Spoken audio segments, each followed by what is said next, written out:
तर जसा राष्ट्रीय पक्षी असतोय, राष्ट्रीय प्राणी, राष्ट्रीय म्हणजे असं विशिष्ट असं असतंय, तसं महिलांसाठी राष्ट्रीय ड्रेस पोशाख म्हणून मी गाऊनची घोषणा करतो.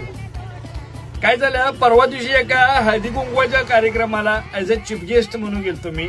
माझ्या हस्ती ते वाट्या बिट्या वाटल्या, त्यांनी बरं वाटलं तेवढाच हाय हो काय. तर तिथं 5-6 बायका आलत्या गाऊन घालून. अरे आपण आलाव कुठं, कार्यक्रम कसला हाय? 4 घरच्या 4 बायका असतात, त्यातल्या 3 मापं काढायलाच येतात. हिचं काय चाललंय, हिचं कुठं गेली, हिची पोरगी कुठं गेली, कुणासंग गेली, हेच असते.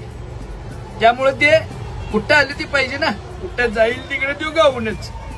दुकानला गेली गाऊन, इकडे गेली गाऊन, तिकडे गेली गाऊन, असं सरळ सप्पाई घातलं की निघाली बा. आणि ते आपलं मिस्त्री सारखा काय किस्सा असतो इथं पानं बिनं ठेवला. आता मी ती प्रथा बंद करणार आहे. ती बायकांनी पेरा वगैरे करतील ती साडी बिडी हे तसलं नाही. गाऊन, टावेल, टोपी, दावडीस. आता ती प्रथाच बंद. गाऊन द्यायचा, टावेल टोपी दिला, विषय संपला.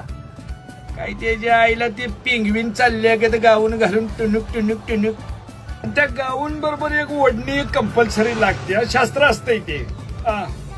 अन्न वस्त्र निवारा, तसं अन्न वस्त्र निवारा, गाऊन आणि ओढणी.